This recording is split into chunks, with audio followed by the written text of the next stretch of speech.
Buon pomeriggio amiche, ben ritrovate sul mio canale. Si avvicina la festa della mamma e ho pensato di fare un piccolo video, un tutorial a soutache. In questo caso io realizzerò degli orecchini con delle piastrelline in vetro, ma naturalmente la stessa lavorazione può essere utilizzata per realizzare un piccolo ciondolo. Quindi sigala e vi spiego tutto.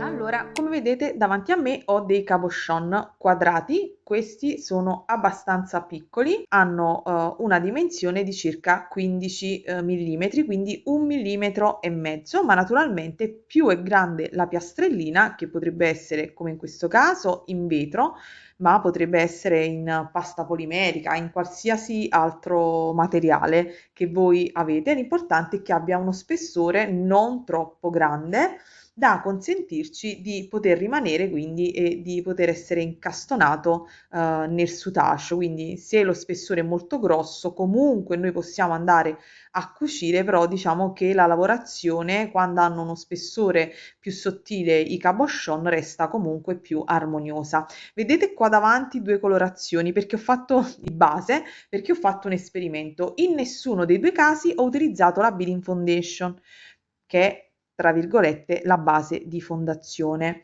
quella che si utilizza per ricamare con le perline e quindi si utilizza anche come base di supporto per il soutache. Se volete altre informazioni di tecnica base, vi lascio qui nelle schede e giù nell'info box il link a di video tecnica base, così da capire un poco i materiali. Perché ho utilizzato due basi diverse? Perché mi rendo conto che non tutte vogliono acquistare la Beading Foundation, non si trova, non ce l'hanno, vogliono provare un paio di volte e quindi preferiscono provare con i materiali più facilmente reperibili. In questo caso cosa troviamo più facilmente reperibile? Del feltro. Cosa riusciamo, troviamo insomma un po' in tutti i negozi? Il feltro. Quindi ho fatto due esperimenti, uno con un feltro un pochino più sottile, tutti e due acquistati alla Fiera Creativa, e uno invece leggermente più spesso. Allora, cosa succede? Naturalmente, ecco, ve li mostro qui, ho i gemellini, naturalmente quello più spesso, vedete, è questo, e quello più sottile è qui, ce l'avevo nel... qui c'è il kit del gemellino di questo, e qui invece vedete l'altro, quindi si possono utilizzare tutte e due indistintamente con qualche accorgimento che vi spiegherò subito tra un minutino. Faccio un po' di spazio, ma prima vi dico l'elenco dei materiali, ok? Cerco di non confondermi, quando non faccio video per un po' di tempo, ragazze, mi confondo. Allora, utilizzo soutache di fili e forme, questo lo dico subito, e c'è un codice sconto per chi è iscritto al mio canale che è Briga5, ve lo metto qui, e questo è il primo dato da segnarvi.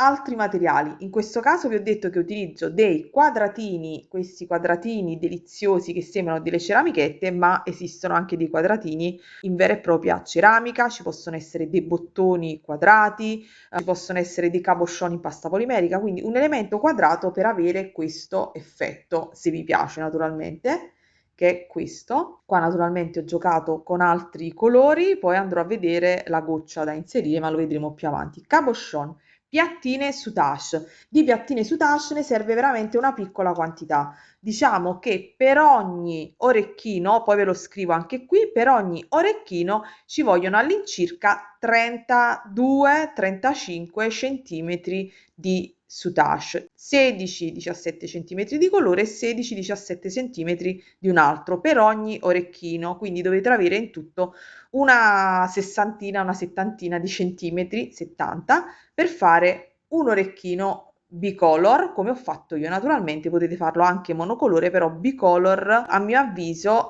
è più sfizioso giocare con i colori. Io non vedo l'ora di andare a fare questi colori sgargiantissimi. Utilizzerò le piattine di colore verde acceso. Orecchino, poi vi servirà il perno, le gocce, le coppette, dei cipollotti. Per chi ha le prime armi, per i decori sottostanti, vi consiglio, anziché dei cipollotti che hanno una forma un po' schiacciata e potreste avere difficoltà nel cucire, vi consiglio di prendere delle perline sferiche da 4 mm, ok? Dei colori che preferite. Dopodiché servirà, vedete qui davanti, fili Io utilizzo il Miyuki, ma potete utilizzare anche un filo trasparente. Naturalmente ai fini del video utilizzerò quello colorato, altrimenti anche quei piccoli passaggi che mostrerò non riuscite a vederli. Poi utilizzo l'ago, questa è la custodia degli aghi della Tulip, anche questi trovate sul sito di Fili e Forme. Amo gli aghi della Tulip, sono resistentissimi e per il soutache veramente sono l'ideale. Poi servirà la colla B6000 oppure l'Asulit, spero di aver detto Tulip e non Asulit, va bene, per gli aghi. Tulip, colla B6000, anche questi trovate sul sito di Fili e Forme, delle forbicine, un po' di pazienza e cominciamo. Vi dico i colori che ho utilizzato se vi interessano. Quello arancio, questo glitterato, è questo colore, il blu invece è questo. Cabochon, vedete, ho scritto questa misura, 2 pezzi di piattina da 16 cm. Quindi cominciate, prima cosa da fare, incollate sulla vostra base il vostro cabochon. Diciamo che questa colla si presta a tantissimi materiali, poi non so se avete dei materiali particolari, però con questa dovreste stare al sicuro e riuscire a incollare tutto. Una volta che la colla ha fatto presa, faccio un po' di spazio e iniziamo. Tagliate una gugliata di filo di 50 cm, non di più perché altrimenti 60 cm al massimo, perché altrimenti è disagevole cucire. Mi scuso sempre per le mie mani, ho avuto un raptus e me le sono mangiate tutte. Detto in tutta onestà. Allora, quindi prima di tutto andiamo a tagliare il nostro eccesso di Beading Foundation, in questo caso feltro, che è sempre una base che noi utilizziamo, però in questo caso è feltro. Utilizzo quella più grossa, ma anche la piccola funziona bene. Allora, prima cosa da fare, dobbiamo andare a fare, vedete, questa parte. Come vedete qui c'è un'apertura. Come faccio a calcolare questa apertura? Io mi prendo come riferimento il mio cipollottino, quindi prendete un cipollottino di riferimento e poi dopo lo togliete in modo tale che avrete la stessa apertura, lo stesso forellino da tutte e due le parti. Quindi questo è il primo step. Allora, questo vedete va in senso orario, questo andrà in senso antiorario, quindi io dovrò cominciare a cucire in questo modo. Per dritto e rovescio delle piattine vi rimando casomai un altro video, dovete sempre individuare, ok? Guardare la punta, osservare la treccia e vedere il dritto e il rovescio, ok? Se questa è la V che fa la nostra trama, ok? Il lato sinistro è il dritto, quello che dobbiamo vedere noi, ok? Dico sempre che non lo spiego e poi alla fine lo spiego sempre. Ok, quindi vado, comincio semplicemente, ho fatto un nodino al filo e comincio a cucire avanti e indietro un paio di volte, ovviamente sempre attraverso la scanalatura, che è questo solco all'interno della piattina, quindi lo spiego per coloro che giustamente non lo sanno. Dopodiché rimuovo il cipollotto, ok? E quindi ci troveremo con questa cucitura.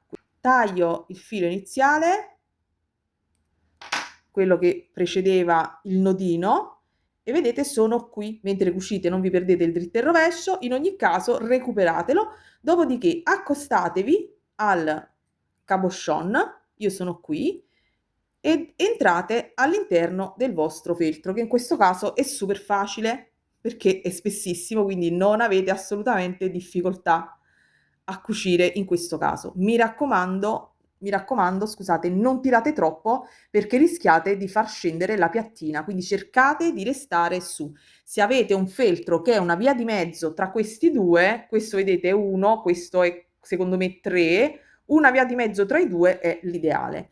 Quindi semplicemente, quindi giro perché tanto ci servirà il retro del lavoro e comincio a cucire. Lo so, la prima parte vi sembra complicatissima da tenere in mano, però credetemi, è soltanto il primo momento, ok?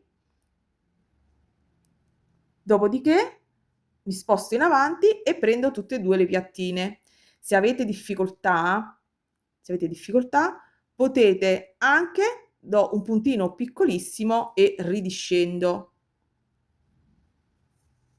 Dicevo, se avete difficoltà a cucire, è la primissima volta, potete anche cucire una piattina da sola, cioè cucire la prima piattina. Mi spiego meglio: prendete la metà,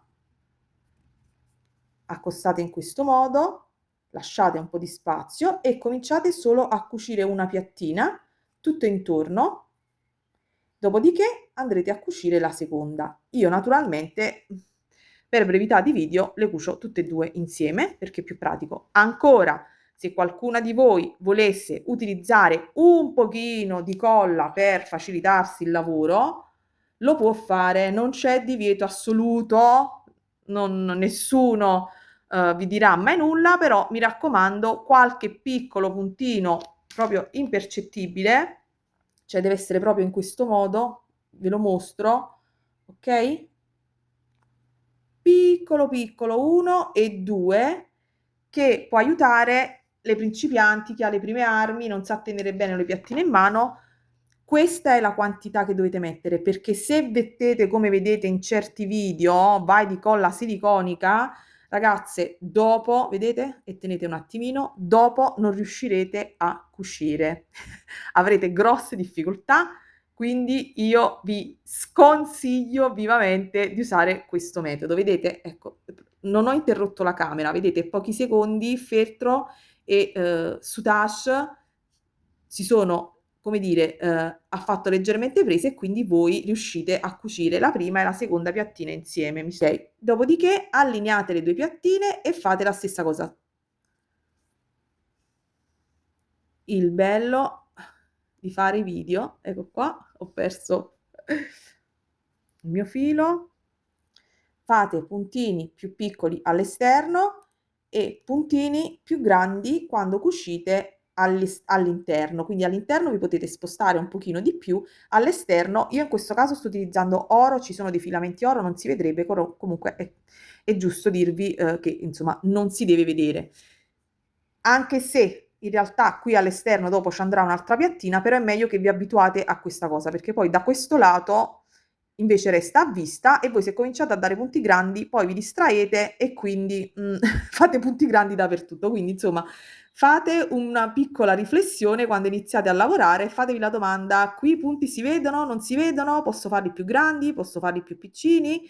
Ecco, cerchiamo di cucire in modo, vedete qua già dove c'è la colla, io la sento sotto l'ago che un pochino mi trattiene il lavoro, però se date due puntini microscopici con la colla come vi ho mostrato e che ha il beccuccio di precisione, non avrete insomma grosse difficoltà, anche perché queste piattine sono abbastanza morbide, quindi attraverso la scanalatura posiziono il mio ago un pochino in diagonale e vado avanti così, sempre attraverso la scanalatura per tutta quanta la mia lavorazione, quindi molto semplicemente, ok? Quindi procedete così. Quando arrivate nell'angolino qua dove c'è il quadrato, non tirate troppo perché comunque il lavoro deve restare quadrato. Ok, procedete e andate fino alla fine. Come vedete sono arrivata alla fine, cioè al punto dove questa piattina andrà a posizionarsi dietro a quest'altra. Quindi qui all'inizio non tirate eccessivamente, lasciate questa parte, vedete, leggermente morbidina, come anche da quest'altro lato, perché poi qui la piattina andrà cucita. Come faccio io? Semplicemente vado qui, entro nella piattina e chiudo le due piattine insieme. Do anche un puntino qui, vedete, in diagonale, non so se si vede, eccomi, e quindi fisso la parte davanti con il retro del mio lavoro, sempre puntini piccolini, mi raccomando, non si devono vedere.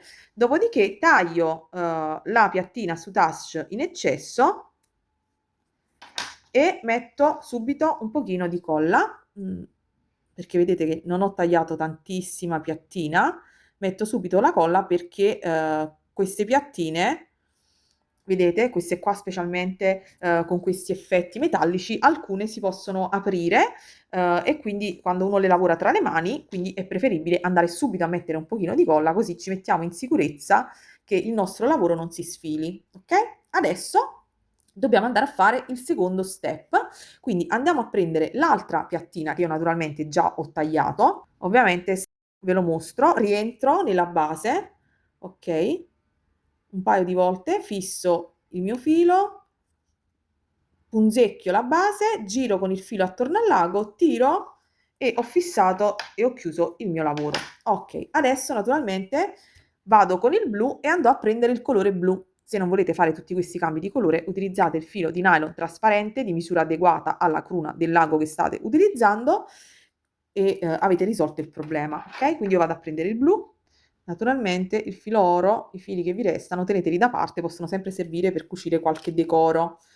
Non è che buttate mezzo metro di filo, no, no, no, anche perché tutti questi materiali non è che costino chissà quanto, ma comunque alla fine hanno il loro costo.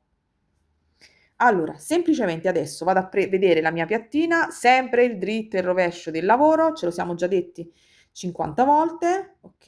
In genere la parte più liscia è il dritto del lavoro. Allora, dicevo, prendete la metà e semplicemente adesso taglio ancora un pochino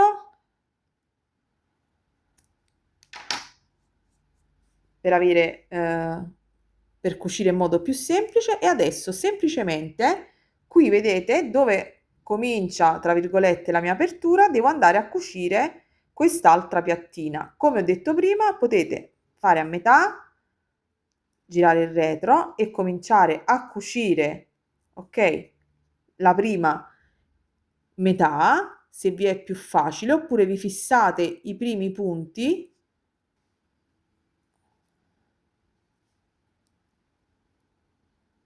la prima metà utilizzando sempre la scanalatura, quindi potete facilitarvi facendo e fissando il primo punto così non vi sfugge dalle mani e poi potete andarle a cucire tutte e due insieme, ok?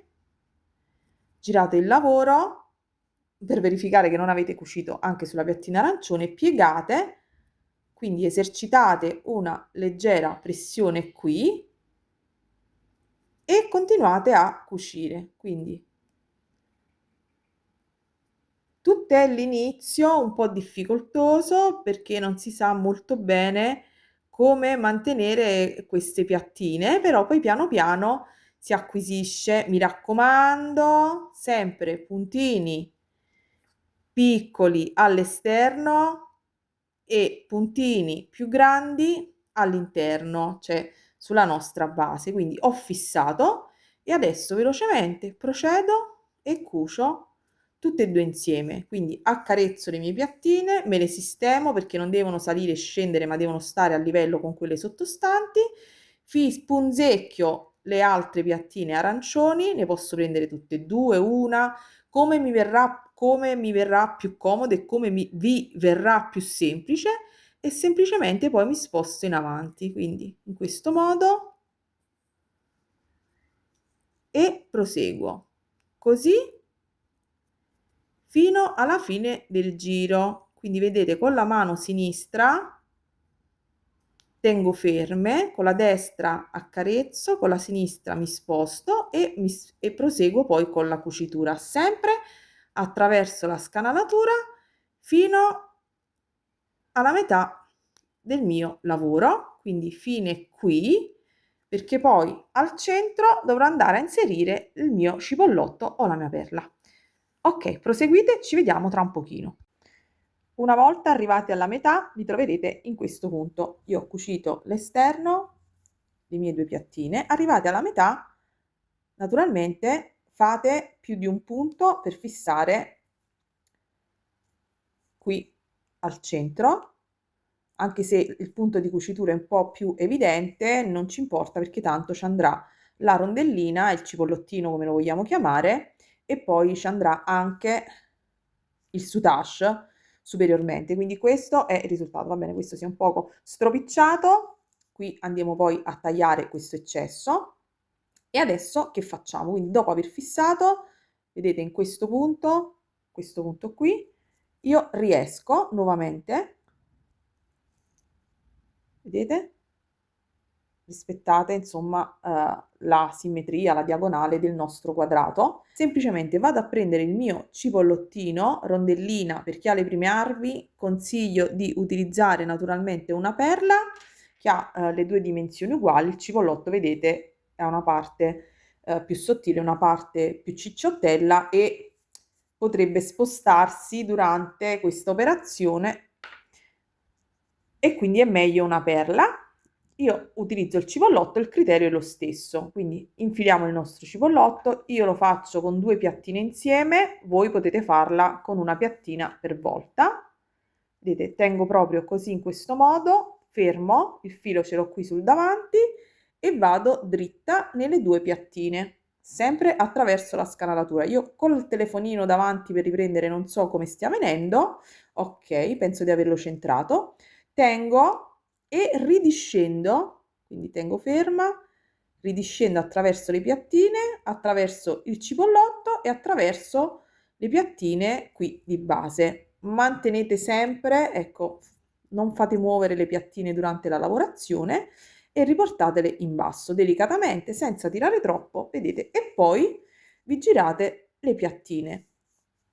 Ruoto, io sono in questo punto, do qualche punto, quindi inserisco qui in alto, se volete ripassate, io per una questione di video e di velocità non lo rifarò, quindi ripassate un paio di volte, potete anche passare da su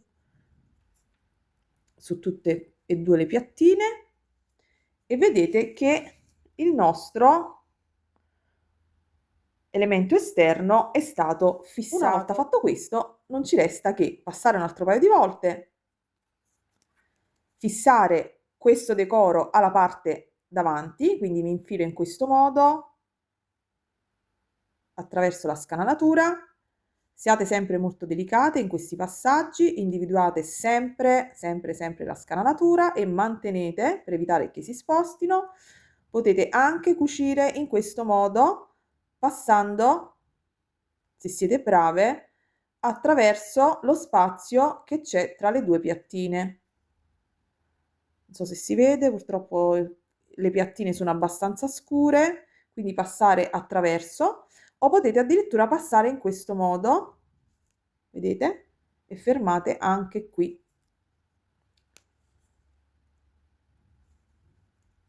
Ok, naturalmente a volte è meglio dare pochi punti azzeccati che tantissimi punti alla rinfusa che creano caos.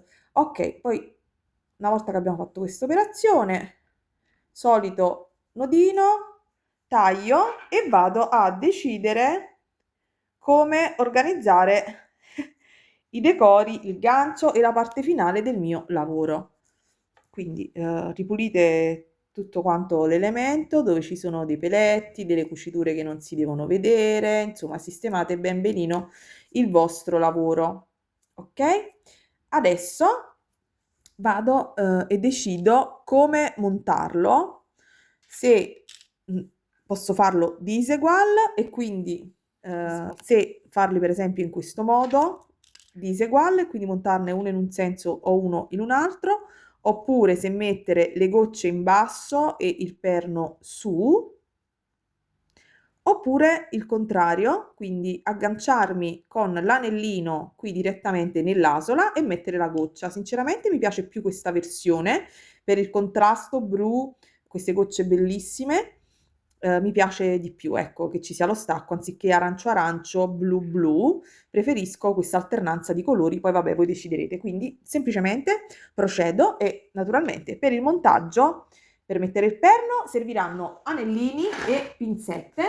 Io vado a prendere le mie, lo sto facendo con voi, quindi non so se l'anellino questo può andare bene per il nostro elemento. Prendo direttamente, vedete il mio gancetto, questi li ho fatti io, erano delle basi che ho riempito e colorato con la resina e con i pigmenti. Mi piace fare queste cose abbinate e vediamo se riesco a infilare il mio cappietto soutache, quindi questa è una cosa veramente molto pratica perché vi fa risparmiare un pochino di tempo. Quindi la mia asola è abbastanza grande e quindi posso procedere. Tenete naturalmente ben salde con le pinzette, non rompiamo il perno e fate questa operazione di traslazione, ok?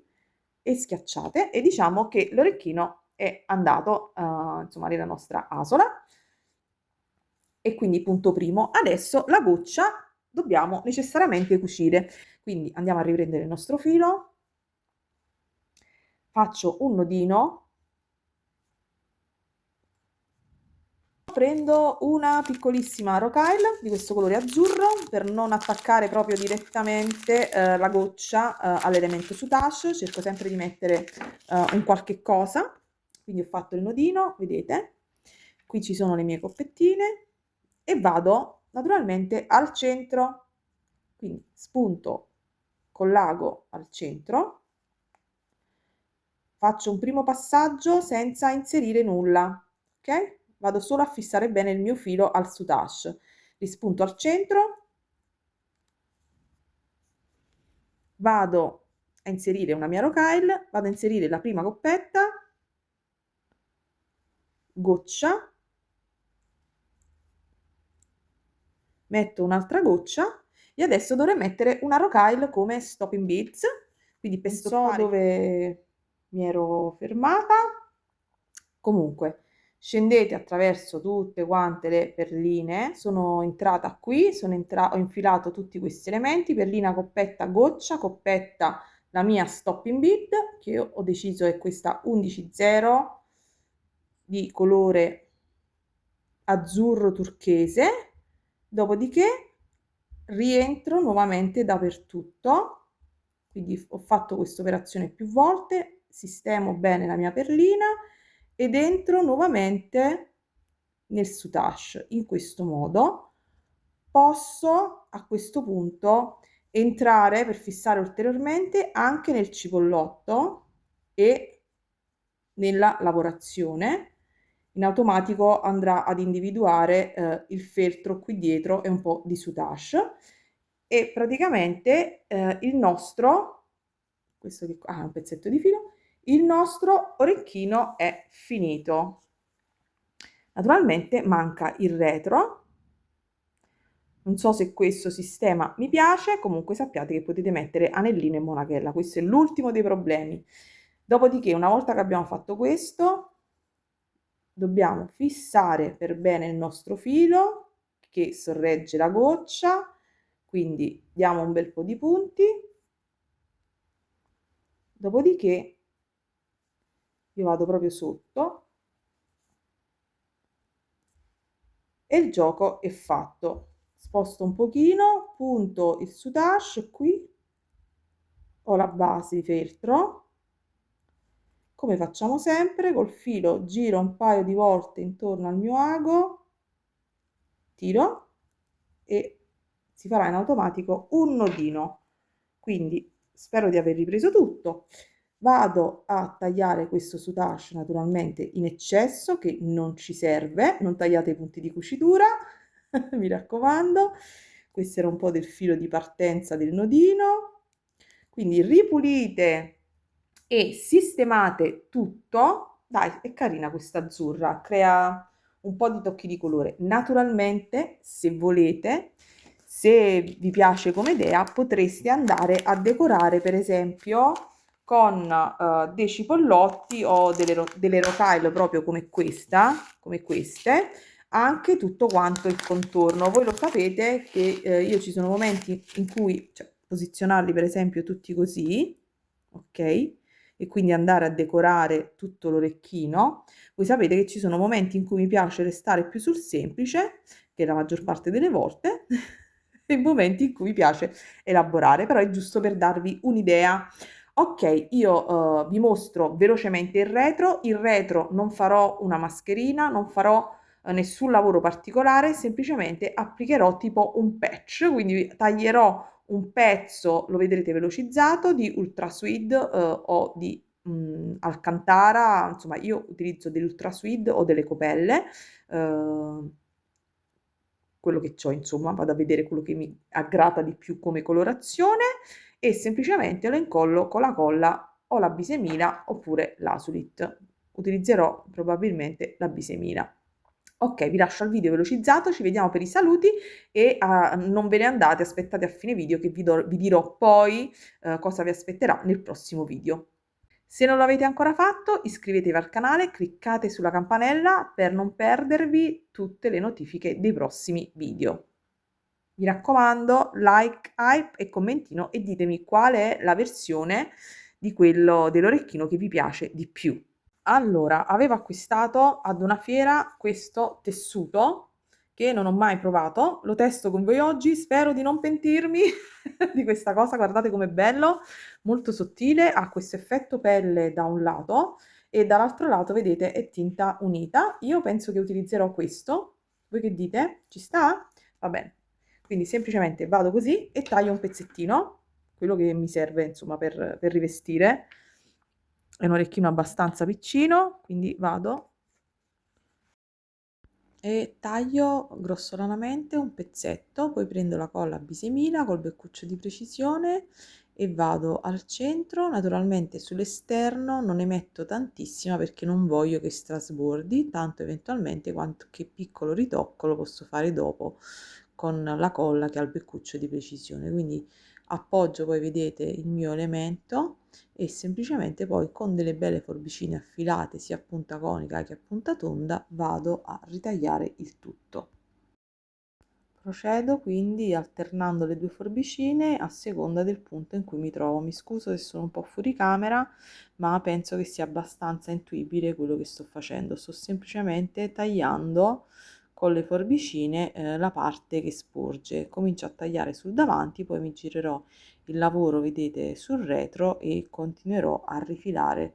Dove naturalmente non è ben incollato, andrò con la colla e il beccuccio di precisione a fissare tutto quanto il lavoro con dei piccoli puntini e poi lascio stare, mi raccomando, poca colla. Allora, ed eccoli qui gli orecchini terminati, le due versioni. Poi naturalmente nel prossimo video creazioni vedrete anche gli altri cabochon.